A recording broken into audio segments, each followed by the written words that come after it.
sunshine of my heart. So when you're away, life's tenebrous. I never thought that I would ever have these feelings. But thanks to you, yeah, I know just what it is. We're just twin spirits. We're just twin spirits.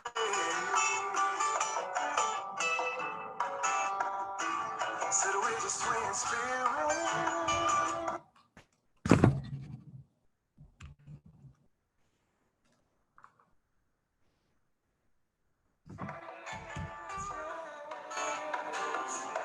Burning twin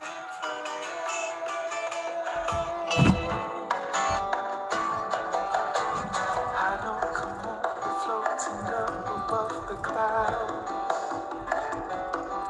How we connect, it keeps our love from coming down. Even before we met, you invaded my dream.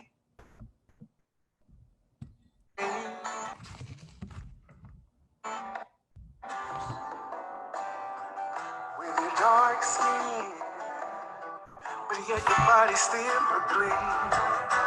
Now you're the deepest vibration of.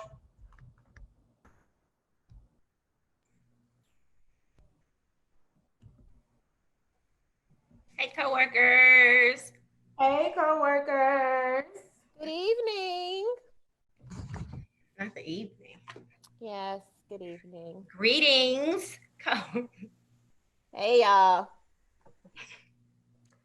Hey, so want to give the coworkers some time to get in. I know a couple people was coming from church. From church to the break room? Oh, Lord, that's trouble. That sounds like straight trouble to me. I know we probably should have went first, but we got some people coming in from Why We Hate Church folks, so they should be in momentarily. Yes. But let's go ahead and get started. We're going to welcome the coworkers to Business and Bullshit, which is 3 women, 3 perspectives, 1 podcast. Yes. As always, before we get started, are there any church announcements? What you do? Rap it. Where is my rap? Okay. Where's your rap? Where's the rap, Amber? Where you normally there it is. Okay, well, that'll work for today. It works. We're gonna make it work. African American ingenuity. Boom. Yes. Are there any church announcements? I would just like to give a shout out to our mayor for the mask ordinance. The mask thing he put in place. I would like to, say shout out to Frank Denzel Scott this week. We appreciate it. What you're doing to keep everybody safe. Appreciate it. We really appreciate the way Frank D'Angelo shows up for us. Frank Dedrick Scott Jr., I would say 99% of the time I like him. I'm going to go with like 89, but I'm with you.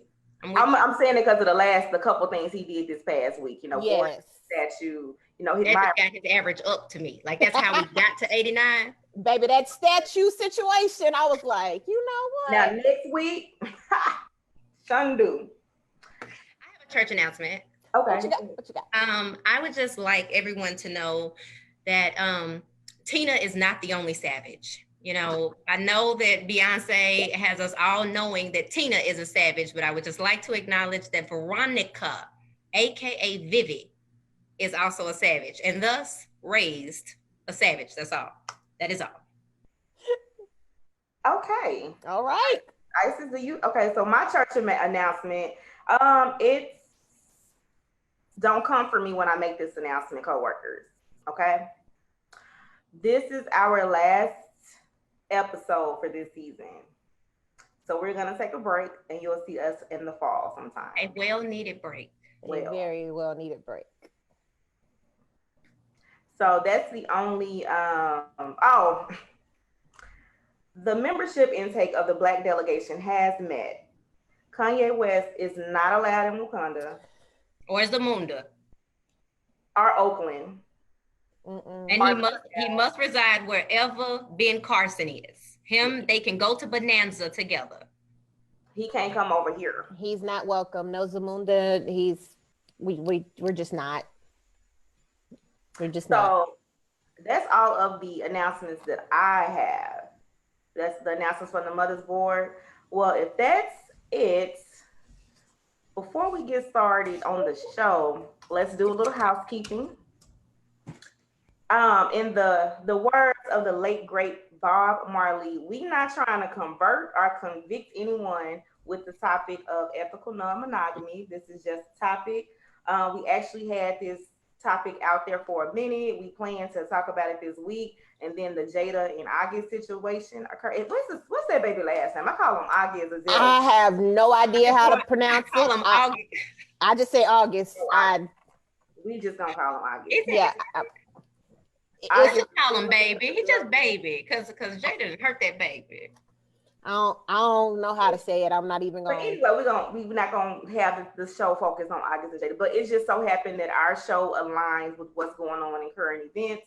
I just want to let you know that if you are mono and you're cool and you're dynamic, that's cool. Please be respectful for other dynamics out here. There will be some poly people in the comment section that's watching, and my friends drag. So, it's okay if you ask a question. If you want to get further clarification, that's cool. We're going to be taking questions from the audience with our guests. But I just want to give you fair warning that my friends drag. Just let you know. That, and as a diversity specialist, I just want everyone to remember, it's okay. We don't have to agree. We just need to hear. So without, hey, Bijou. Oh, it's August. Alcina. Alcina. Alcina. Okay. Alcina. August Okay. for short. So without further ado, I want to take the opportunity to introduce our guests. Every time we do a show on some type of relationship topic, everyone is saying, ooh, I wish I had a male perspective on that. So we listen to you. And so I want to introduce you to Kuji Jakalia Wright. He is a native of Chicago. He had a brief stop in Arkansas, and he now resides in ATL, Atlanta. ATL. He is a recording artist. Shout out to Keisha. He's a recording artist. And his song was actually what was being played in our intro. He is here to discuss his journey in polyamory, which is a type of ethical non-monogamy. So, co-workers, please welcome Kuji. Come on in, Kuji. Kuji on the phone. Our last show, and you're our first guest that showed up. That showed up, yes. Oh, wow. Yes. So thank you for being here. So y'all scared everyone else off? Nah, no. People ain't like my people. My people show up. No. Side note, my best friend, right there. I'm definitely glad to be here. Thank you guys for having me. So let's start out with asking you or giving you the opportunity to tell us a little bit about yourself. Well, as you stated, actually you pronounced my name incorrectly. So I'm sorry, correct me, sir. Go ahead. My name is Kikuji Chagalia. Okay. Yeah, and I'm from the west side of Chicago, so I just got to throw that out, It's just something about the west side. But anyway, a little bit about me. Like I said, I'm from Chicago. I had a nice little stint in Arkansas, Pine Bluff area, Little Rock, Sherwood.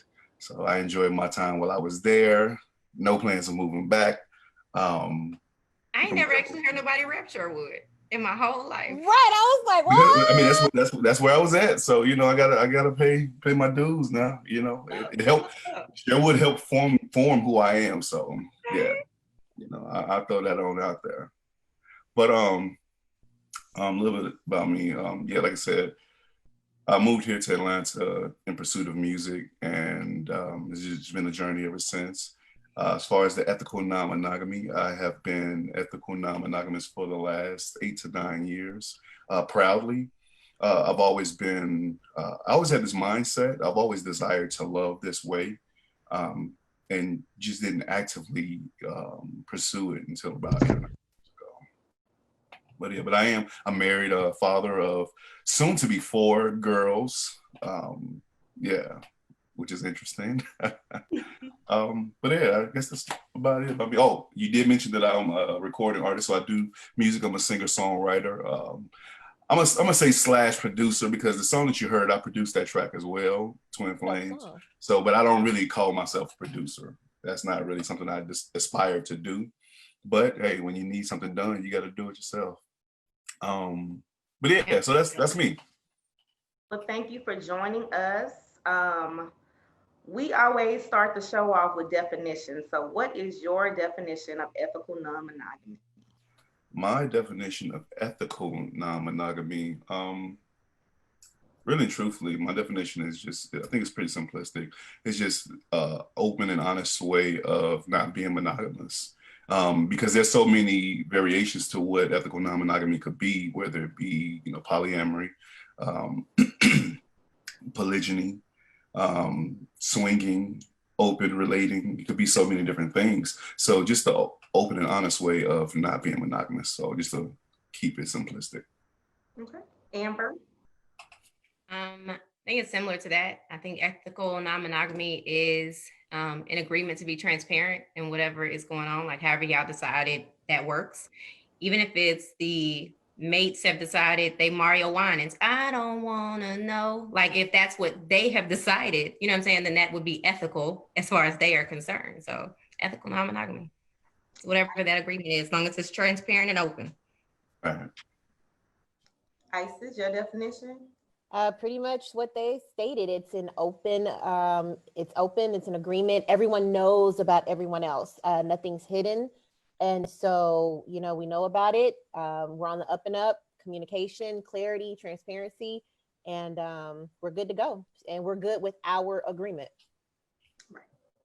I want to co-sign everybody else's definition. I think the phrase that a lot of people forget is the ethical part. Not necessarily people who are in a relationship, but people's perception, they think it's always cheating that's going on. And so just stressing the ethical part, that it's an agreement, and everyone knows that someone else is in another relationship. They may not know details of the other relationship, but they know that their partner is with someone or someone's multiple else. So, Kuji? That'd be me. See what question I want to ask you next. How did you become aware or interested in your love style? So, as I mentioned, I've always thought this way. I've always desired to love more than one woman, at the time, and like most men does. But for me, I think at that age, I wasn't fully educated on what the possibilities were, and for me, polygamy didn't necessarily it didn't really fit me well, only because I've never desired to own or possess a woman through my love, intimacy, and sex in a relationship. So polygamy just didn't just quite right curl right, like, it just didn't ring to me. It wasn't until I really started to strip myself of everything that I had been taught, a few years ago. I started my spiritual journey of getting back to myself. I was raised in a very non-traditional household where, African spirituality was a focus. And I had gotten away from that, especially coming to the South. All my peers were, religious and practicing monogamy and, all these different things. And I felt the need to kind of conform. So I realized that a lot of that was aiding in my, I wouldn't necessarily say depression, but just unhappiness. And I knew I didn't want to be unhappy. So I started to strip myself of everything that I had been taught, in westernized education and westernized philosophies and all that shit. And so when I started to build myself back up, I kept asking myself, like, what is it that I truly enjoy doing? And one of those things that kept coming about was I enjoy loving people. I enjoy, especially women. I enjoyed that aspect of loving women. So the thought was like, well, man, maybe I could try, polygamy and see how that go. Shortly after that, I started to just research any and everything I could on open relating. Actually, when I brought it to my wife, we agreed to open up our relationship. But doing so, I was like, I need to research any and everything that I possibly can, because all you would hear about back then was, you know, don't open up Pandora's box, like it's going to be the doom of your relationship. And I was like, listen, I know I don't want to do that because I know I love the woman that I'm with, but I also know I do have a desire and the capacity to love more than, you know, just her. So I started researching everything that I could. Back then, I was unaware of like Facebook groups, but there was, you know, Facebook at this particular time. However, I was going to like Yahoo and find all the Yahoo chats on open relating. It was, you know, swingers groups. It was just anything I could find on open relationships, and, you know, just Googling everything I found and just reading. I kept coming across this term polyamory, and I'm like, man, it's not a real word. So I would just dismiss it. It wasn't until I had a conversation with a friend of mine, and she was like, "Cool, I met this couple on a cruise, you know, and they were telling me how, you know, they were polyamorous, and, you know, the wife dates this person and the husband dates that person. They sound like a lot of like what you be talking about." And I was like, sounds interesting. And so I did some more research, and I was on a meetup site, the meetup group, and I saw a group for polyamory, and I was like, dang, okay, let me just start reaching out to people, you know, in this group to see what I can get, you know, some information on this term polyamory. And so that same day, I ended up Googling the word and found out what I mean. I was like, oh, that's who I am. That describes the way I desire to love. It's how I want to love. And I never forget when I brought it to my wife, she was like, I'm okay with, you know, like hall passes, because it was shortly after the movie Hall Pass had come out. So she's like, I'm okay with hall passes, but you want to actually love somebody else? We're not doing that. But I was like, just give it, just think about it. Let's just research it. I was so excited about it. And I I never forget, one of the guys from the group reached out to me, and he was like, listen, I can add you to some groups on Facebook, and you'll learn more about what polyamory is. And actually, it's a lot of Black folks, because most of the groups that I was finding on Yahoo, they were all, you know, white. You know, they catered to white people, so it was a little interesting. But when he added me to, you know, some of the Black poly groups, I was like, damn, there's other African American people out here that love and think like I think, and want to love the way that I want to love. So that's how I kind of got my start in. Well, that's actually how I got my start in polyamory. So I know it's a long drawn out. Yeah, with Yahoo chats, you just kind of dated yourself right there, but I ain't gonna say that. Yeah, I know, right? So, coworkers, for those of you who know me, y'all are really hitting me up. I'm gonna need you to put your comments and your questions in the group, on the page, so we can get them answered. I am not gonna be answering anything from my personal inbox.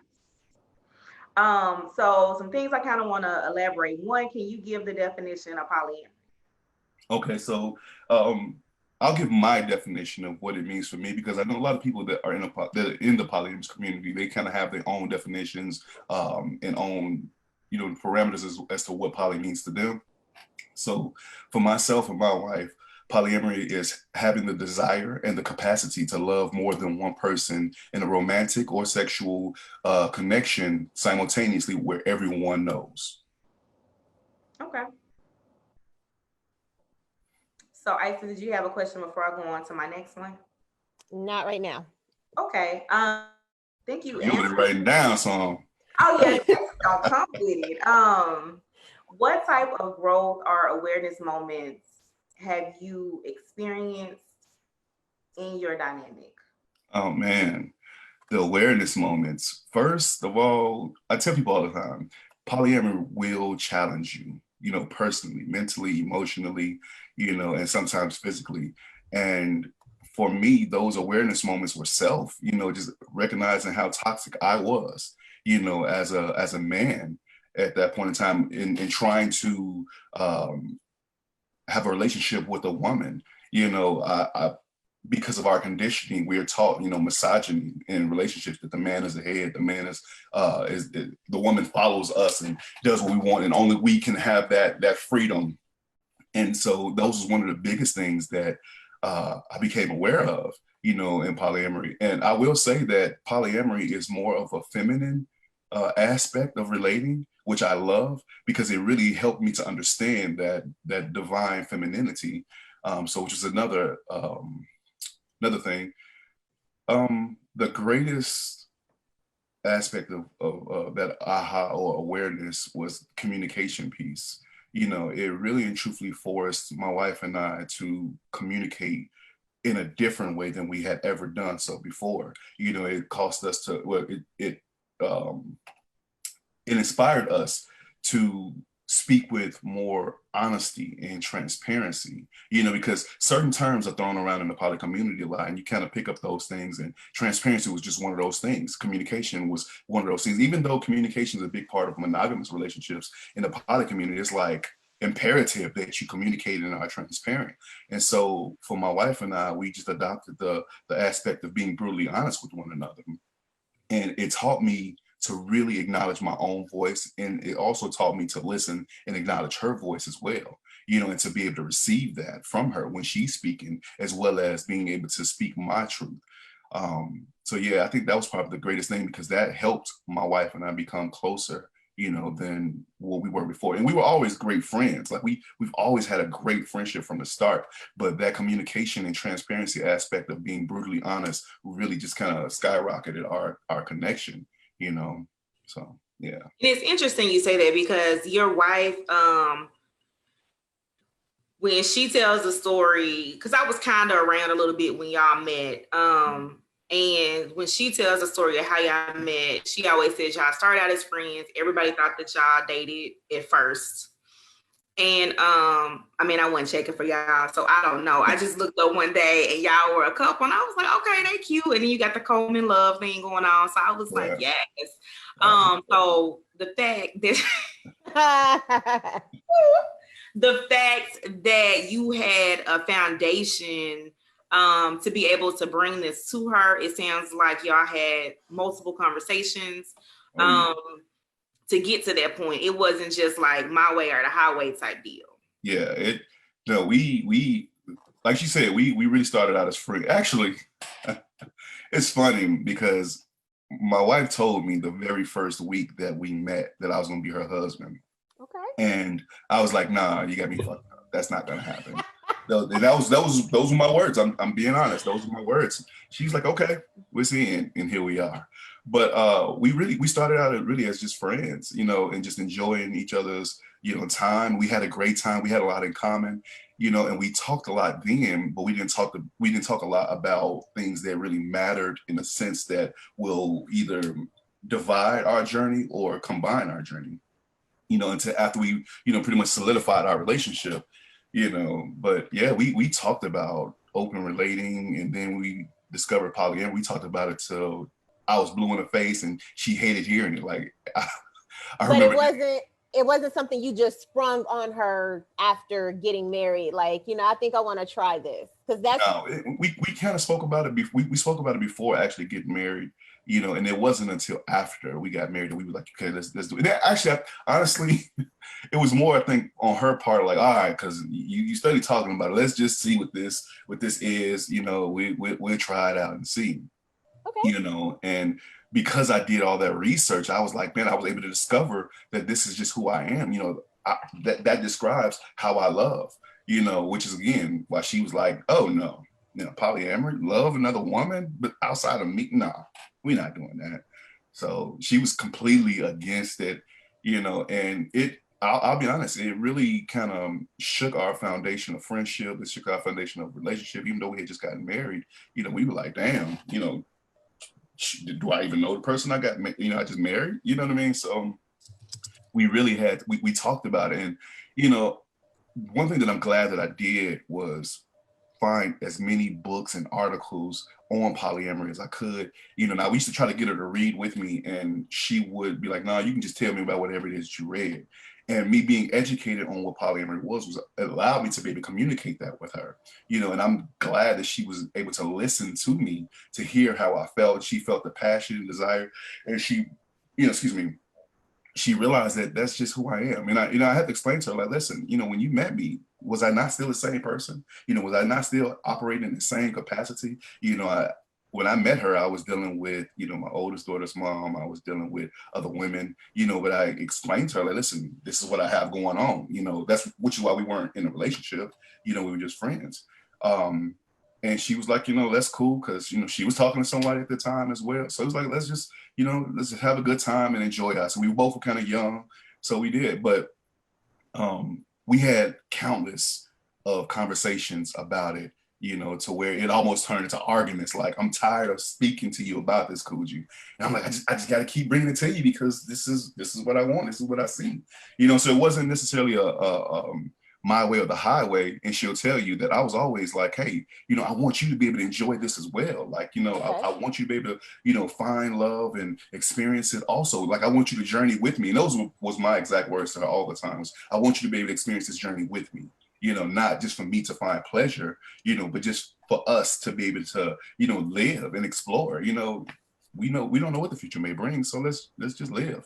So I have one more question, and then we will start taking questions from the coworkers. So can you, people may not know this, but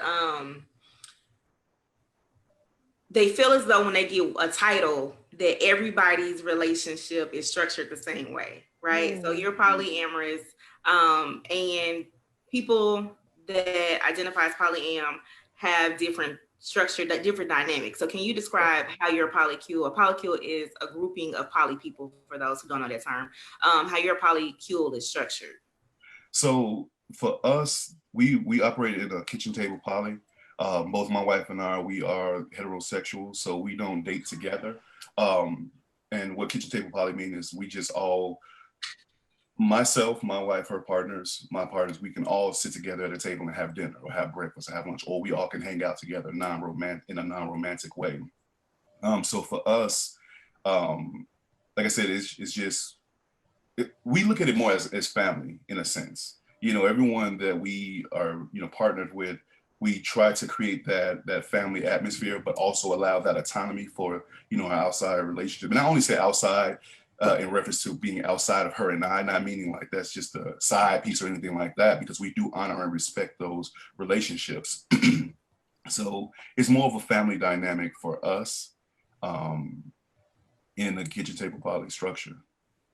And so how many I guess I should have clarified my question. Okay. How many partners do you have, and how many partners does your wife have? So actually, at the moment, I don't have any partners. It's just my wife and I. She does have a partner who she's been with for some time now, almost think like 4.5 years now. Oh, wow. Myself, like I said, I'm poly single, even though some people hate the term poly single because I'm not technically single. But, you know, I don't have anyone that I date outside of my wife at the moment. But I'm looking. So anyone that may be watching this interested, I'm looking. No, I'm just joking. But how should they reach you? Do they need to slide in your DMs? They need to like what they need to how do they reach you? Well, I'm on Facebook under you got a poly email address like qdog@poly. Like what, you know what I'm saying? qdog@poly. You know what? I think I might have to change that email address. I might have to use that. But no, I'm on social media as Coogee Chagalia the Lover on Instagram because I'm a lover. You know, I really and truthfully am. Anyone that connects with me know that I love them. So on Facebook, under my name, Coogee Chagalia, right? So. It's funny that you say that because I've had some inappropriate comments or questions about you in my inbox that I'm not going to answer. I'm not going to call people out on. I'm just going to pretend like I don't see them. So for those who have inboxed me, messaged me about our guest, that's his contact info, right? Wait a minute. Well, I'm curious now. Like, what are I mean, don't get me wrong. I've gotten some really interesting inbox and DM requests from people. Please share. So I have give us all the tea about this. Questions. Let me get the code. Okay, so Dominique says, "What do you mean when you say that polyamory is a more feminine aspect or a way of loving, communicating?" Well, to me, I believe monogamy is more of a masculine-centered way of loving because it's centered more around the men. The men that kind of run they're the head. But polyamory is more, to me, is more feminine based because it gives that woman that freedom to be who she is, who she wants to be, to step into that divine femininity and say, listen, you know, I have the right to date this man, that man. I have the right to be intimate with this man, that man that I choose, you know. And so that's kind of what I mean more of than anything. Okay. And Lindsay says, what made your wife change her mind? from a discussion that she and I had, it was the fact that she saw the sincerity and the genuineness in my desire to be polyamorous. It wasn't about me going out and being able to sleep with a lot of women. It was genuinely because I do desire to love, more than one person. It's funny because a lot of my friends in the poly community, they think that I have all these women and I'm sleeping with all these women. I'm really not, and I'm very selective on who I engage. I'm really selective on who I exchange sexual energy with. Okay. However, I'm also real selective about my time. I won't waste my time. It's the most valuable thing. My time, I energy, the most valuable things that I can give to anyone. So I'm very selective on who I share my time and energy with. So she knew that, and she trusted me to be as genuine about my polyamory as possible. And that doesn't mean that I didn't fuck up and make mistakes in the beginning, because everyone that starts out in polyamory make a ton of mistakes, but she was willing to, trust me, forgive me, and to understand me enough to move forward in polyamory until she felt like, hey, I want to experience this. Because actually, so I'll tell you, Isis, for the first 3 years of our journey in polyamory, she was monogamous. So we had a poly-mono dynamic where she was like, I'm just mono. I don't want to deal with anyone else. It's only. But after that 3 years, she's like, man, you keep meeting all these people and having, this fun and going on dates and meeting some really great people. I want to experience this too. Okay. You know what I'm saying? And I was like, man, I've been telling you this all along. And when she decided to try it out, she was like, oh, it's not as bad as I thought it was. Okay. And so here we are. So wait, one quick thing. So not to take away from Kuji's definition of how he felt with polyam being feminine energy, I just want to put this statement out there. So there are different types of ethical non-monogamy. Kuji is polyam. So he mentioned polygamy, polygyny. So those dynamics, those structure is where it's one man, multiple women or wives. And so I just want to let people know, because when these discussions came up with August and Jada, it was kind of like, come on, hurry up.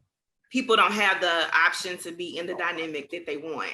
And so with polygyny, no, I think that's the dynamic most people think of, but it's the women involved get to choose whether they want to participate or not. Within, there's a couple exceptions if there's like a religious aspect on it. And so one of the reasons why I did not want to have an ethical non-monogamy conversation is just because there have been a lot of negative stereotypes around the love style, regardless of what poly ending is associated with it. And so one of the things about being ethical is it's agreed upon, it's a choice in the matter. We don't, and I'm pretty sure Kuji and most people that's probably in the comments that's viewing, we ain't really vibing with forced or abusive type relationship. Yeah. I just want to put that out there. Not at all. Not at all. And so that was one of the reasons why I wanted him to elaborate on his conversations with his wife, how collaborative they got to this point. Yeah. I think it's also that very often when you hear about it, people think that it's the man's idea, that the man is trying to talk his woman into, you know what I'm saying, like these multiple relationships, when sometimes there are women who simply understand that nobody can be your everything. Like it's just, and it's not fair to make someone that, whether it's emotionally, the physicality, like all of it. And so I think that if we start to move away from these American and European ideals of, you know what I mean, like this singleness, and that you are a half a person looking for another one so y'all can be whole, that's foolishness. You a whole person. And you looking for a whole person. The problem is sometimes you meet a half. So it'd be like 1.5. You know what I'm saying? So I think that if we move away from that idea, then we're able to understand that not only is love replicable, like you can never run out of love. You know what I mean? Like love is one of those things always, I said, it's like if you understand, if you can understand that you love your second child, even though you have a first, then you can understand that you can love, you know what I'm saying, additional people. Like it doesn't, you love them in a different way. And that's what I'm saying. Like love is love, whether it's eros, philos, like, you know what I'm saying? Like it's love. And different people I'm pour sorry. into you, and I'm sorry, and people pour into you in different ways. Exactly. And so, this person may meet this, where this person may meet that, and people exhaust themselves. I think people exhaust themselves trying to be everything or play a role. Let's be honest, a lot of people play a role, and you're exhausted. And so why not, have the conversation? But I know that a lot of people, we've been raised with the, like Kuji said, he had to do a lot of deconstructing, a lot of research. And I love that you said that you did the research. You had the foundation to go and say, you know what, this is what it is. It's not, I just want to be out here screwing other women. It's no, Right. this is a way that I love. This is the foundation of it. Here are the facts, and you had that conversation and had that communication. So my question is, when you present it like that, the first thing I always hear people say, single and married, is, well, why get married if you're going to be, if you're going to love in this manner? Like, how do you answer that? I'll answer that in a second. I just want to touch bases on something that was stated that Amber was saying. One thing that I never did when we first started out, even to this day, I never move in a way that my wife is uncomfortable with. Back to that whole, the coming together to make the decision to be like, there was times where I had to stop kind of being poly in a sense. Back when I was just doing polyamory and trying to find my way in polyamory, and I had to make sure that I was walking with her at a certain pace that made her feel comfortable, because I knew I didn't want to lose her, because I still loved her, but I still desired to, meet other people and love them as well. But I've always operated in a sense of making sure that my actions were respectful to my marriage as well, within our agreements at that particular time. And back then we had so many different agreements, some people may call them rules, but we grew from calling them rules to more agreements. But yeah, it was always a collective decision on how we operate together and collectively in polyamory. But to go to your question, which I just want to try to reiterate, just make sure I understand. You said, why would I get married if I knew I wanted to be in this lifestyle, right? Yes. So for me, it was the decision to be polyamorous was more so after we got married. I started to come into the consciousness of who I am, afterwards, or re-coming into the consciousness. I knew who I was, but like I stated earlier, I wanted to conform, to society and be like everyone else. And I've never been like everyone else. And so I knew I still loved her. And honestly, people ask me too, well, why stay married if you knew or you found out who you were? I loved my wife enough to say, what do you want to do? Do you desire to still be with me? Or do you desire to find someone else to be monogamous? And she said, hey, I love you enough to accept you for who you are and love you, for who you are. And for me, I remember asking her, like, so do you want to remain married, or would you like to divorce? And she's like, no, I desire to be married. And for me, I said, I won't divorce you because you are accepting me for who I am. Like, that's an ultimate sacrifice that you can make, because I'm pretty sure, my wife imagined her husband being only her husband, and not her husband that dates other women. You know what I mean? So to me, it was like, hey, you willing to make this sacrifice for me, and all you're asking me to do is to remain married, which is something I already want to do anyway. I can roll with it, and for us, we desire to be married, which is why, and that's usually my answer when people ask me, well, why get married? Because we still desire to get married. Just like, people desire to drive the car that they have or buy the house that they have.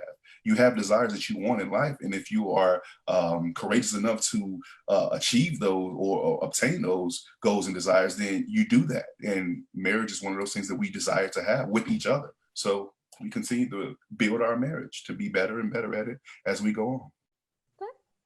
Thank you. And so I think you have to look at it too, to answer that question. It's kind of like marriage means different things to different people, right? Yeah. Mm-hmm. So from a historical aspect, marriage was a business exactly arrangement, right? And so I think it has it ain't changed, etc. over the course of the years. And keep in mind that in the United States, you can only be legally married to one person. There are people in there who are any poly that would pick up another spouse if they could legally do so. And to me, to overly simplify, I think it means multiple things, but to overly simplify it, I think marriage means I want to do life with you. I want to die with you, go through life experiences with you. And if we take the legal aspect out of it, because in reality, majority of the things that are guaranteed in marriage, you can make a legal contract. You can do estate planning to have the same rights. Again, for most, not all, things that married people have. And so in some relationships, it's kind of like, I know people who've been together as a non-married partner, they have other partners, they've been with people 20, 30 years, it's just, or 10 years, they just can't legally marry that person, but they have their contracts in place, etc. So it doesn't necessarily, and people do their dynamics different ways. Some people have what we call hierarchy, where one relationship is more important than another. So you have that aspect too. But you know, I think that when you aren't familiar or you're coming into ethical non-monogamy, it's kind of like you have a limited scope on how things can be. And so when you realize, like, I could have a spiritual marriage to somebody, I could have estate planning with someone else, you just think of things differently. Yeah, and I'll add this too. If you, so if for me, you know, most people that know me personally, as well as my wife knows as well, I'm not a fan of the institution of marriage. But what I am a fan of, that I value, is the commitment that I make. Like I used to explain to her all the time, like, our vows are between you and I, whatever we decide that they are. You know, not what anyone else may think it should be, because we're not married to them. You know, so I value the commitment. Like you said, marriage in antiquity was a contractual agreement to gain inheritance. You know what I mean? Like, there was no definition that said marriage was anything about love and marrying someone that you love. You know, it was to gain inheritance. So for me, I value more of the commitment. And for me, I don't necessarily, which is why I chose polyamory over polygamy. I don't just aspire to have another wife, you know, but I am open to having a commitment to another person with longevity, you know, however long that may be. You know, some relationships may last a lifetime, some relationships may last a few weeks or months, you know what I mean? But whatever we commit to, I'm willing to, you know, to honor that commitment, you know, to my partners. So yeah, I did what you said. I think sometimes the conversation is, or sometimes I guess the point is whether you want to have an uncomfortable conversation or an uncomfortable life. To me, those are the options that you're deciding. I like that. I'm gonna tell you, Amber, my motto is, I'll never be uncomfortable for your comfortability, and I'll never be unhappy for your unhappiness. Like, anyone that knows me know I say that all the time, and it's the truth. Like, my life is my life. You're not gonna live my life and yours as well. You know what I'm saying? And I can if I desire to have a life a certain way, then that's what I'm entitled to, you know? And what I do is I only connect with people that align with how I want to live my life. You know, and if you don't align, then it is what it is. Like, no love lost. I love you from afar. Friend, family, mate. Okay. Yeah. So I have so when someone, you know, let's say you do meet someone and you explain to them that you're polyamorous, you have a wife, you have a family. How do you set where they're like, okay, you know, well, I still want to partner with you. Do you have to set up certain parameters? Like, how does that work when someone decides that they want to be involved with you? Like, how do you know that this is a person that you could possibly partner with and they're okay with how you love? So most times I only meet and connect with women that are in the poly community. Like, there's myself and some friends of us, we have a group, Poly Black and Dating, on Facebook, which is a group that's gonna have all these mono people in your little group, all with this. I was gonna say, like, no, you just bashed a whole bunch of dreams. They ready to live their best life and finna be real mad for the next 6 months. Like, right. Yeah, but we have gatekeepers though, so you know you can't just jump in the group anyway. You know, we got some vetting questions, and we gonna make sure you're about that life. But no, so for me, it's very rare that I'll try to talk to and date someone that is monogamous, only because the older I become in polyamory, some things I just don't feel like having to explain and break down and take the time to say, listen, this is my life. For me, I like to connect with women who understand, you know, this is a lifestyle, a love style, you know, that I have partaken in. And my wife, we both desire to still remain with each other, you know. So if that's something you can't really accept, then I'm okay with not connecting with you. So for the most part, most poly women that I connect with, and don't get me wrong, there are a lot of poly women that want to be married as well. So there's solo polyamorous women that desire that, you know, that relationship or that marriage as well, you know. And majority of, I'll say majority of the vets in the poly community, they only date with those who are aligned with what they want, you know. So it's very rare that I'll have to be like, okay, listen, this is my wife, I ain't leaving my wife, you know what I mean? Like, but I do occasionally meet mono women that I'm just madly attracted to, and I will, you know, approach them. I'm very much old fashioned. If I see a woman that I want to talk to, I will approach, you know, and speak on it. But I also make sure that I'm saying, hey, listen, I'm married, I'm polyamorous.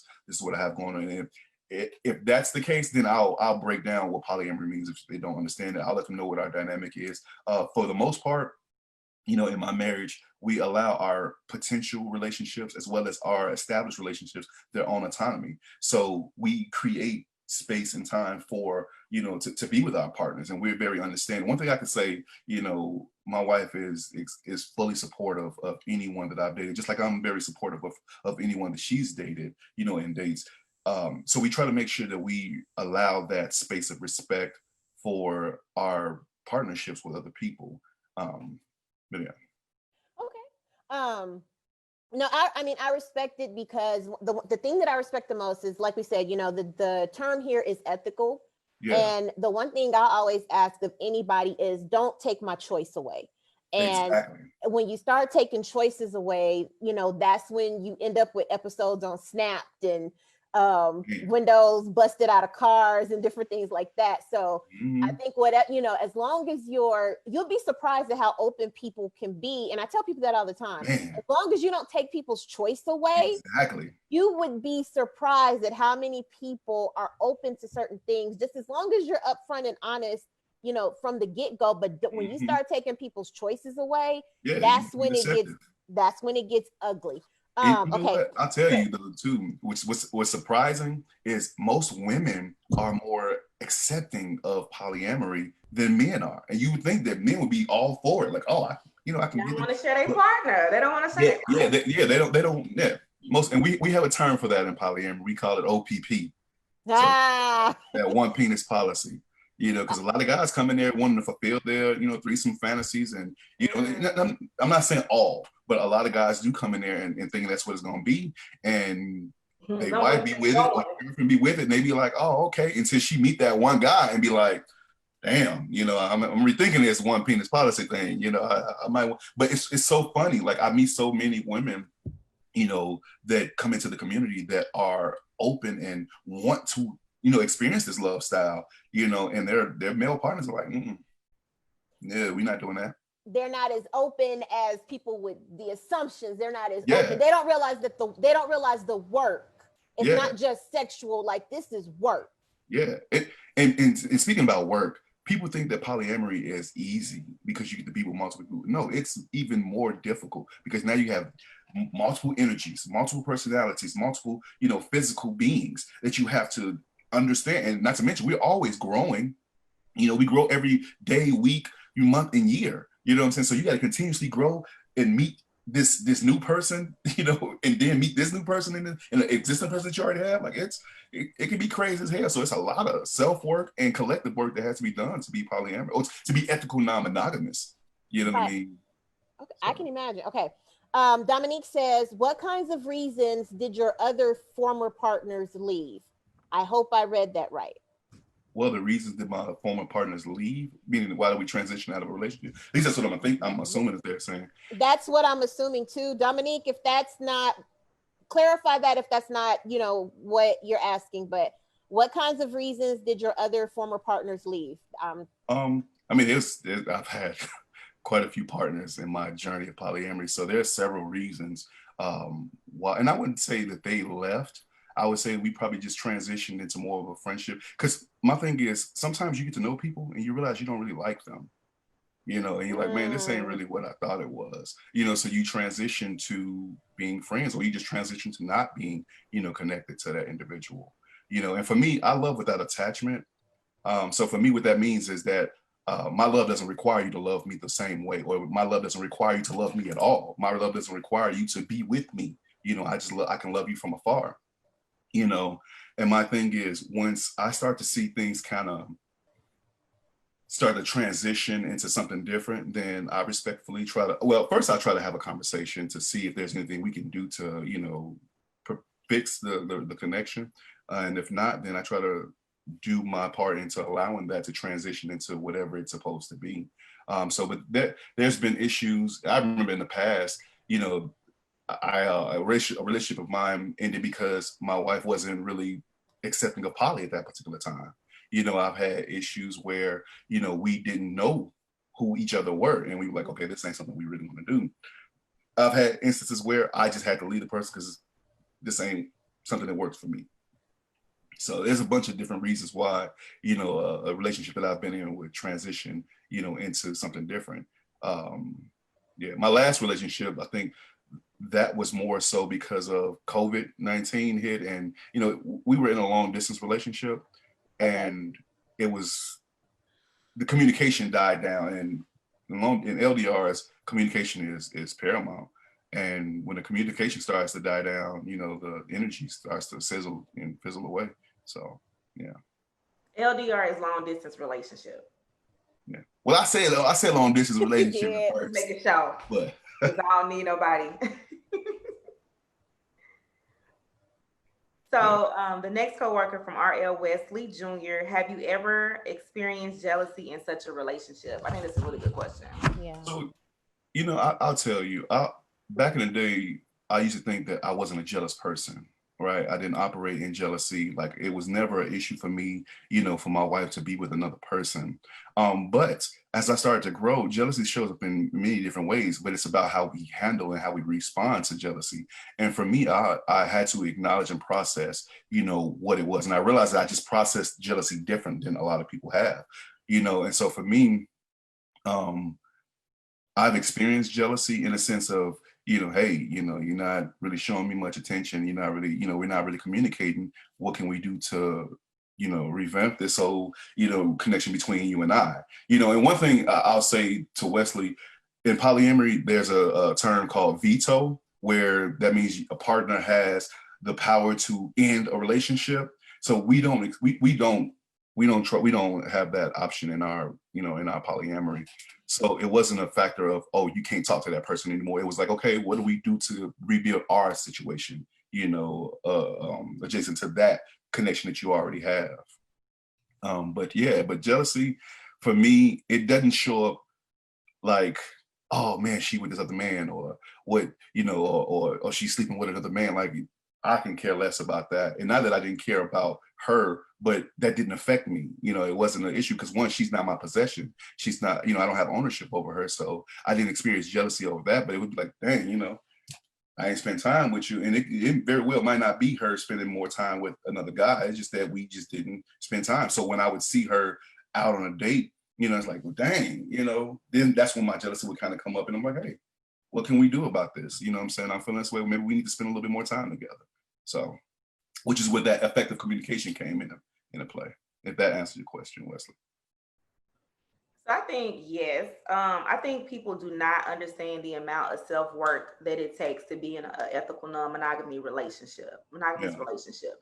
Number one, I see this more in polygynous groups than I do polyam. For some reason, people act like jealousy is a non-existent, or it's Yeah. beneath, or it's an unevolved type emotion. Jealousy is a normal reaction. The negative aspect is how you react to that jealousy, right? So it's okay to be like, man, they did this for this person, or someone did something for them, or they got time when I wanted time. Like, all of that is normal. It's all in how you act toward your partner or your partner's partner. And I have a hard time believing that no one at any part of their journey has ever been jealous. You know what I'm saying? That's very hard for me to believe. And it's just with the whole evolution walk with this, because like Kuji and other people will say, like, learning how to communicate with one person, let alone multiple people. And we are taught traditionally to be monogamous. And with that thought, with that ideology comes a sense of competition. With that ideology comes with this person's supposed to be your be all. So you start feeling a way like, oh, she cooked his pork chop. We don't eat pork. You made his vegan meal better than I made his vegan meal versus saying, sis, our bro, what ingredients did you put in this? You know what I'm saying? Right. Having a more collaborative approach to it. Like, I don't know if my sissy's on here or not, but she'll come to you. Like if her husband's courting somebody and they made his vegan mushroom dish better than her, she gonna come ask, hey sis, how you do it? You know, and so I think that I do think that it's a lot of self-work that takes place that a lot of people don't realize. Yeah, and it's interesting because like even for, you know, my wife's partner and I, like I'll hit them up at like, hey, her birthday's coming up. Like what's something we want to do for her birthday? You know what I mean? Like, hey, you know, or, you know, they show up, come to the crib, you know, we all hanging out, you know what I'm saying? Whatever. Or she's not feeling well. Hey, what can I do? Like, or what I love about polyamory, like for one, I love the fact that, you know, my wife's partner loves her. Like I absolutely love that, you know, which, you know, shows me, which means that I have to have a lot of great amount of love for him, you know, for loving her, you know, because I love her, you know what I'm saying? But just knowing that he loves her that way, it makes me say, you know what, we got to hang. We have to establish some type of connection. You know what I mean? And it's been times like, man, you know, is she all right? Is everything cool? You know, and I have to let him know, like, listen, she you know, she feeling this way, feeling that way. Or if she working my damn nerves, I'm like, bro, you might need to come over here and, you know, spend some time with her because I'm finna get the fuck out of it. You know what I mean? So, you know, it's huh? I said tag them in. Oh yeah, like man, you know, like because it's crazy, you know. But one thing I love about poly is saturated in love. You know what I mean? Like when it's done correctly, you know, you find more people to love. You know what I mean? And I'm grateful that she's found someone that loves her. You know, and he's married as well. His wife loves her as well. Like we all are really, really cool. We all hang out. My kids love them. You know, we all have a great working relationship in respect to each other's, you know, households and marriages. You know what I mean? Like they're not over trying to, you know, well, he's not over here trying to dictate what goes over. I'm not trying to dictate what goes over, you know, with them. You know what I'm saying? It's a great working relationship. And if we have any issues, you know, we all come together and sit down and talk about it if we need to. I think that in response to kind of like what you were saying, as far as jealousy is concerned, I think that oftentimes jealousy is rooted in fear. The fear of losing space, the fear of losing, you know what I'm saying, whatever that relationship is, even if it presents differently, even like, you know, you were saying, Kuji, I think it can be that if you're going to acknowledge that, you know, one person can't be your everything, you also then have to acknowledge that you have to do a lot of work because it's multiple relationships. People talk about it like it's just multiple sex. You know what I'm saying? Like lots like people out here just smashing, you know what I'm saying? But that's not what people are talking about for the most part. If you're saying, I'm going to be in a relationship with this person, but this other person is my life partner. This person may be here for a season, right? But this person is my life partner. Then you have to do what's necessary to sustain a life partner in addition to what you would do. You know what I'm saying? Like in a separate relationship. Like you act like it is a heavy load if you're not going to communicate and do it correctly. You know what I'm saying? And actually have those conversations where you value, you know, the situation. You know, and having those conversations deserves, you know what I mean? I guess that's what I'm saying. If you are saying this is what I'm asking of you, then you have to be willing to do what is necessary to sustain that. This is your life partner in addition to what you got going on. So that fear of losing emotional space, if you are going to be truly vulnerable in that space and honest in that space, like you can express those things. But if you have made this, I guess, not like pact, but commitment to the fact that this is us, no matter what the hell happens out here, this is us, you know, kind of like whatever Will and Jada got going on is what they got going on. Right. Whatever they told August is what they got going on. I had said, I don't feel Jada owes anybody an explanation. She don't. I don't think she does. And honestly, a lot of people, when that happened, a lot of people sent me that article via inbox, especially a lot of my monogamous friends. They, wow, what are your thoughts on this? You know, and I'll be honest with you. I'll be the first to tell you, I respect whatever Will and Jada have going. I don't follow, you know, media like that. I don't know celebrities information like that. But what I've seen and heard, you know, just from, you know, casual conversation with people, You know, they may have an open marriage, you know, who knows? But I respect the fact that they choose to have their marriage how they want.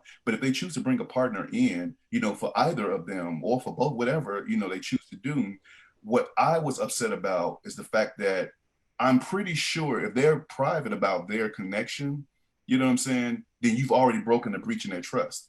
You know, and breached their trust by speaking, regardless of if you were a part. I'm pretty sure in that conversation when he was like, "Oh well, Will gave me his blessings." I'm pretty sure before that blessing you got was NDA. listen, What you got? listen, You got see an how it NDA. goes on. Y'all can hang out and do all this other stuff. So coming out publicly and speaking on that, to me, that was an issue for me. Yeah. You know, and like I was saying, even when it comes to that part, like the whole he was disrespectful because they had something going. You know what I'm saying? Like you devalued everything that y'all had before that when you broke that trust. Yeah, like exactly. Y'all never spoke again. That wasn't your place. Like it just wasn't. Exactly. And I just think that I had a friend earlier ask, like, well, how could Will sit down with him and this and that? So if you have a best friend, even if it's a male, you know what I'm saying? Like if you're a woman, you have a male best friend, you're gonna go to your friend like, hey, don't hurt my bestie. Well, if that's your life partner, why in the heck wouldn't you say, hey, y'all got what y'all got going on, but this is still mine. Don't make us ride on you. You know what I'm saying? Like at the end of the day, you still got to protect what the whole is. And so August was dead wrong. And I'll be honest, like I've dated women. So most people that know me know that I'm very much out about polyamory. You know, but a lot of people that may follow me on social media, you see that I don't post a lot of the women that I date, you know, out of respect, because most people aren't out about what they do. And it's not because they're afraid or they're ashamed. They just want their business to be their business. And I'm okay with that. You've never seen, unless my partner's like, I'm okay with this, then I may post my partner, you know, or someone I'm talking to. But if not, no, because that's nobody else's business. It's only what goes on between you and I goes on between you and I, plain and simple. So, you know, I respect anyone's position in polyamory and how they choose to, you know, be, I'm sorry, let me say ethical non-monogamous. I respect anyone's position on how they choose to engage in ethical non-monogamy. What you do was what you decide to do. You know what I mean? But when it starts to affect me, then I'm like, yeah, it's time for me to move around. So for me, it was kind of cold-hearted. You know, I was like, damn. You know, when I first got the information about, you know, their situation, I was like, shit. You know what I'm saying? Like, I felt bad for Will and Jada, not August. Yeah, bruh, you just put us on Front Street. Exactly. Like, I mean, they a whole business. Exactly. Right. He knew people wanted to know what was going on in their marriage, but I'm like, if they chose not to share that information with me for 300 years, 300 years, they got a whole red table talk. They did a whole red table talk about being life partners. I'm just saying, like, they did a whole talk about the transition of their marriage. Yeah. Hey, people been speculating for 300 years and they ain't had this type of stuff. They got to take him out now.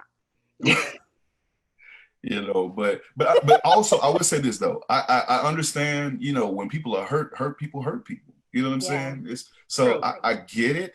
You know, it's not fair, but life isn't fair either. But I'm just like, damn, you know. But that's why Queen Bee said you're gonna sign an NDA when you party with me. That's right. But it boils down to, you know, being, for me, I try to do and engage in anything that I would be ashamed of or regret if someone found out about it. You know what I'm saying? So, or if I'm engaging with someone, you know, when I say engaging, meaning if I'm talking to, dating, or even being intimate with people, because sometimes you have sexual relationships as well too. So if I'm engaging with anyone, you know, I've thought about who this individual is and what that may mean, you know, and I have to be able to accept whatever the consequences, you know, may come from my actions. And like I tell my girls all the time, you know, be woman enough to accept whatever the reactions to your actions are, you know, and I take that for myself as well. So whatever my actions are, I'm fully accepting whatever my reactions to those actions are. You know what I mean? So I feel like I've told my mama that since elementary. If I have made a decision, I have considered every consequence that comes with it, and if I still made it, I'm willing to take every consequence. Exactly. I'm willing to roll with it. You know, and that's part of the reason why I don't mind being out about being polyamorous. You know what I mean? Because I'm like, I'm not ashamed of it because it's who I am. You know, and I mentioned earlier in the segment that, you know, I was doing polyamory back then. Okay. But now I've evolved to a point where it's not something that I do. it's just who I am. You know, it's my love style. So it's not something that I can turn off and turn back on. It's something that I cannot stop doing. I cannot stop loving people the way that I love people. I cannot stop having the desire or the capacity to love more than one woman. Like it's just who I am. And for those that know me and have known me all my life, they know I love women. Like I absolutely love them. So I couldn't turn that off if I wanted to. You know, but I'm fully accepting of whatever, you know, the reactions to that, you know, may be, you know. And I respect the honesty and I respect the upfrontness. Like, just tell your truth. Like, just tell me you got 17 women. I just want to know. Just tell me. Don't take my choice away. Table and find out about the other 15. Right. Yeah. There's a term. Don't have me out here looking stupid. Just I need to go first. Just don't take away my choice. You know, hey, like you just said, if you meet someone that is mono, look, I'm attracted to you and you're upfront about who you are, but you've given her the choice. Yeah. Don't take my choice. Exactly. My choice. Please do not take Ice's choice. I swear. She said on shows that ain't even about relationships. I'll tell you. Friends. She said it on Black Girl Magic. She didn't say it on listen, don't take her choice away. Don't take her choice. My choices. We got coworkers with questions. Sonia Renee says, I'm gonna do Sonia and aunties at the same time. Sonia Renee says, how do you manage your children's understanding of your love style? Auntie says, children are easy because they aren't tainted. Adults are the issue. Ooh. Yeah, so true. So for us, the topic of polyamory with children, it's not necessarily something that we even engage in conversation with them. You know, we don't hide polyamory from them by any means, but we're not like, hey, mommy, daddy, polyamory is this way. Because for one, they're at an age where they shouldn't even be focusing on that anyway. They should be focusing on being children. You know, we try to promote that. One thing that, you know, I love about our parenting is that we try not to imprint who we are on our children, but we try to promote and encourage who they are individually, whatever they decide they want to be. Like we don't push, we're not a religious household anyway, but we don't push religion. We don't push our perspectives, you know, onto our children, you know, so they know our, you know, our partners, they know our friends, our potentials, and they meet them, they engage in them, you know, engage with them, you know, all together with us. You know, but we're not like, hey, this is daddy's girlfriend or this is, you know, mommy's boyfriend, because we don't feel that they're at an age where that is even important to them, you know, at this point right now. So we focus on the things that the kids should be on, you know, like I said, but we don't hide it. You know, we talk freely about polyamory. We speak freely with our partners on the phone. You know, like I said, our partners come here, they spend the night at our house. You know what I'm saying? So we're just not blatant with our engagements and interacting with them, you know, in that sense. But honestly, because we've been doing it for so long, our kids are really intuitive. You know, we know they know something because they make little comments, you know, and we'd be like, okay. Kids know. Yeah, they do. They're kids, and they shady. Kids are shady. We had a question from the coworker for you. Says, when you talk about different people pouring in you into different ways, it made me think of this question. Do all polyamory relationships have a sexual component? And I ask because you can have friends that pour into you in various ways. I'm glad they asked that. I'm sorry. Go ahead. I was just saying, I'm glad they asked it. And you can have, you have in various ways and have that level of intimacy with them. So when does that cross the line from friendships to polyamory? What does that what makes it different, I guess is what it is. So I'll answer the last portion first. When do you cross that line from friendship to polyamory? When you guys have that discussion, that's what you want to do. You know, yeah, when you're engaging with someone, and first of all, this is my thing. Well, I'll say this. I like to engage in a way without expectation. When I meet a woman, I don't have the expectation that you're going to be my girlfriend. I don't have the expectation that you're going to be, you know, my life partner or anything like that. I only have the expectation that we're going to get to know each other and allow our energies to collectively decide and determine, our energies as well as time to decide collectively who we are and what we are to each other. You know, and at that particular time, we'll have a discussion about, hey, you know, do we want to be intimate? Do we want to be, you know, romantic? And I tell every woman that I meet, you know, listen, I'm very much open to being platonic, you know, and having a strict platonic relationship. I'm very open to having a romantic relationship, or I'm open to being having a sexual connection with you. I'm open to either one or something that infuses all three. But that's a discussion that we would have. It's not something that's just going to automatically be assumed, because like I said, next week I might not even like you because you revealed who you are, or you might not even like me. That's dating, because that's what dating is. It don't always work out. Exactly. So when we cross that line, I got to keep it that way. Yeah. So we cross that line when we have that discussion about that's what we want to do. That's where that effective communication comes in. But the other part, the first part of the question that she asked, about having other people pour into you, I'm glad she asked that, because a lot of people think that polyamory is just some sex fest. That it's about you meeting other people and being able to, have sex with as many people as you can. And it's not. There are dynamics where it's only a platonic loving relationship. Intimacy isn't sex, and sex isn't intimacy. It's a form of intimacy in a sense, but intimacy can be a close and in-depth conversation that you may have with a friend.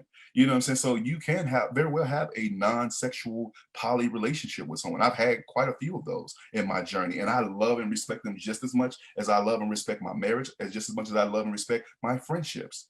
You know what I'm saying? Because they pour into me as well. Different energies provoke different, emotions and actions in any and everyone, and I'm grateful for that. So, yeah. Yes. So, how did you come out to family and friends? So to friend, I came out in two different ways, to family and friends. So my family, they kind of always knew. Like my family, like we always thought you would either be polygamous, or we thought you would, because I've always, had a lot of women. Not saying had a lot of women, not like I was just pimp and play, but I've always dated a lot of women. I've always had a lot of women friends. So they was always like, man, it was gonna be something. But I'll tell you, the night that I came out and told my mother, my mother and I, we were at her apartment in Chicago. We were all drinking, her, my aunt, and cousins. We were sitting around, and I used to carry my backpack around, and I used to have books. I had a few books, and they fell over, and the books came out. And my cousin like, oh, what's that? So I was like, oh, this is polyamory. I'm reading on polyamory. This is, the love style that I'm practicing and all that. And so I told them, they were like, oh man, that's you. So that's kind of how that topic came out. But with friends, I actually made a post. And the reason why I made a post on Facebook is because people would see me out on dates and that knew my wife, and they would be, scoffing at me, or they would be looking like, oh, he out here cheating. You know what I mean? So I was like, I kind of got tired of that, because I'm a loving person. I like for my connections to be loving and, just vibrant. And it didn't feel that way when I would see certain people out, because I'm not going to hide my connections, my other partners. I'm not going to hide them. I'm not going to hide my love for them. I completely love in the light. You know what I'm saying? So I made a post, and that's when people were like, well, damn, this is crazy. And I actually lost a lot of friends at that time. They came back around, but people were like, oh, I can't associate with you because my wife might feel like you might be trying to hook me up with. And I'm like, hey, it is what it is. So I came out to friends on a post on Facebook. I think it was like January of 2015, something like that is when I came out about it. I used to have like an alternative page, while I was in the poly groups, and I got tired of that shit. I was like, you know what? I'm finna be me. I'm finna live my truth. So I deleted my alternative page and just rejoined all the poly groups with my original page. So. For me, my friends were like, okay, what is that? So I had to send charts to y'all people. Well, not y'all, but my other people that's not Amber and Isis. I had to send like pictures. I had to do like one of my friends. I'm here. One of my friends actually did a chart, because at that time I was thinking I was polyam, and I was like, I did 3 Capricorns, and yeah. So anyway, it was more of an educational piece where I was punishing myself. It was more of an educational piece and trying to explain to them what this dynamic is. Of course, a lot of questions centered around sex. And when I was like, okay, I'm polygamous, they were like, oh my God, blink twice if you okay. And I was like, now my personality, I'm not blink twice. Anyway, but I may do some deep end stuff, but it was more of, again, an educational piece. I ain't told my mama yet, so I probably need to have that conversation with her since we live on Facebook.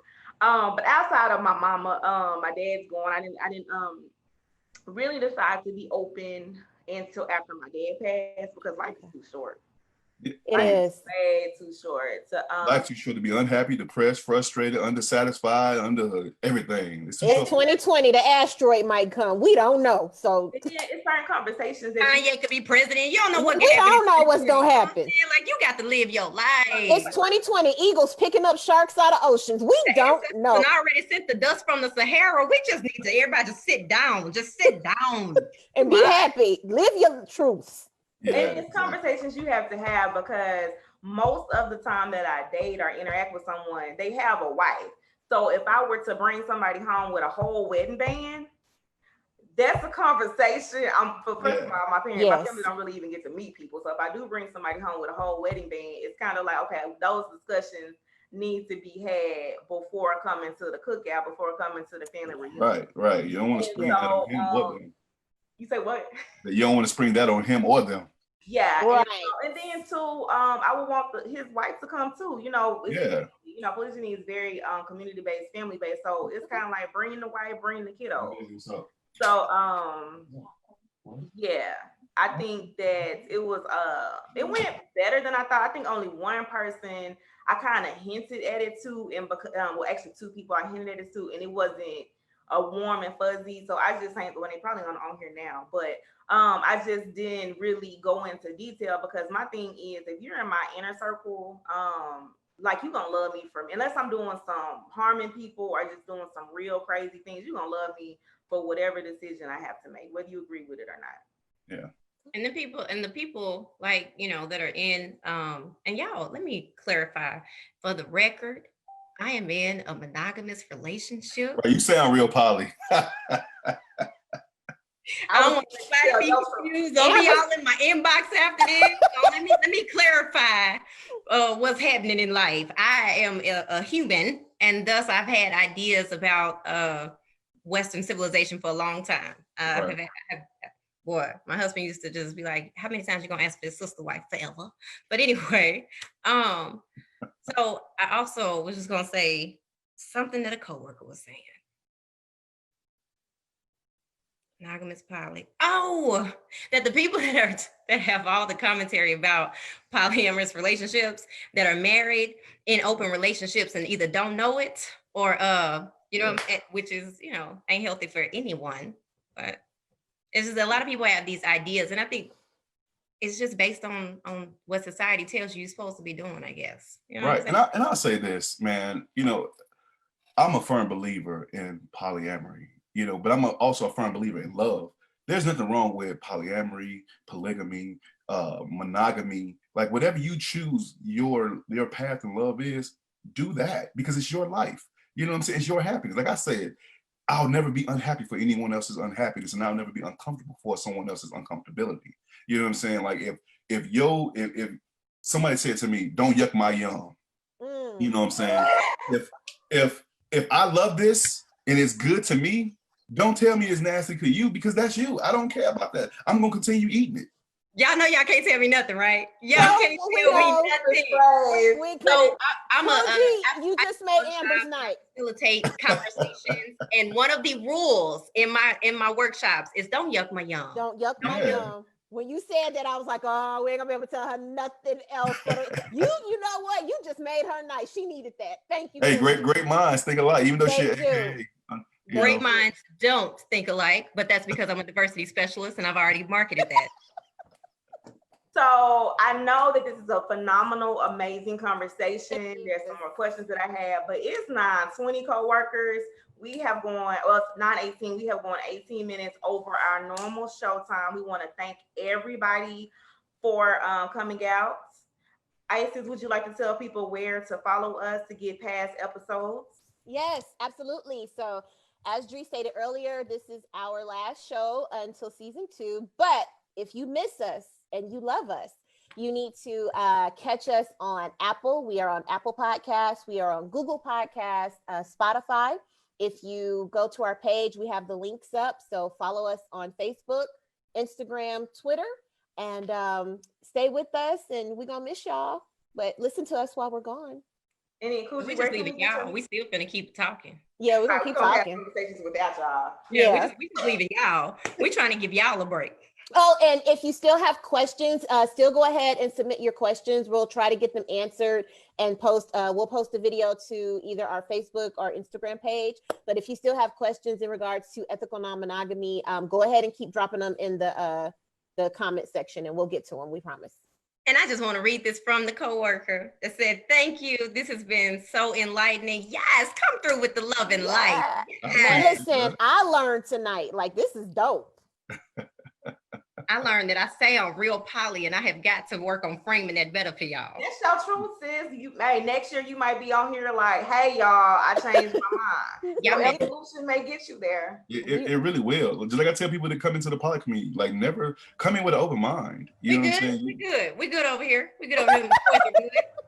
The McCoys She said all is well in that household. Hey, I feel you. I'm here for you. As in this house, we shall serve the monogamy. I heard that. Oh, me.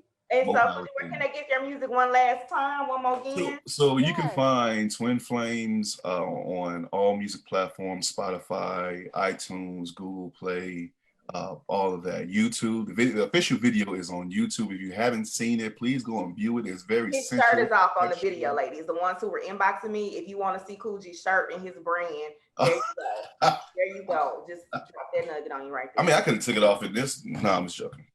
You know, it's cute. We don't mind taking off our clothes. You in a certain way. So They want to see the Q brand. They want to see the. So it's kind of like,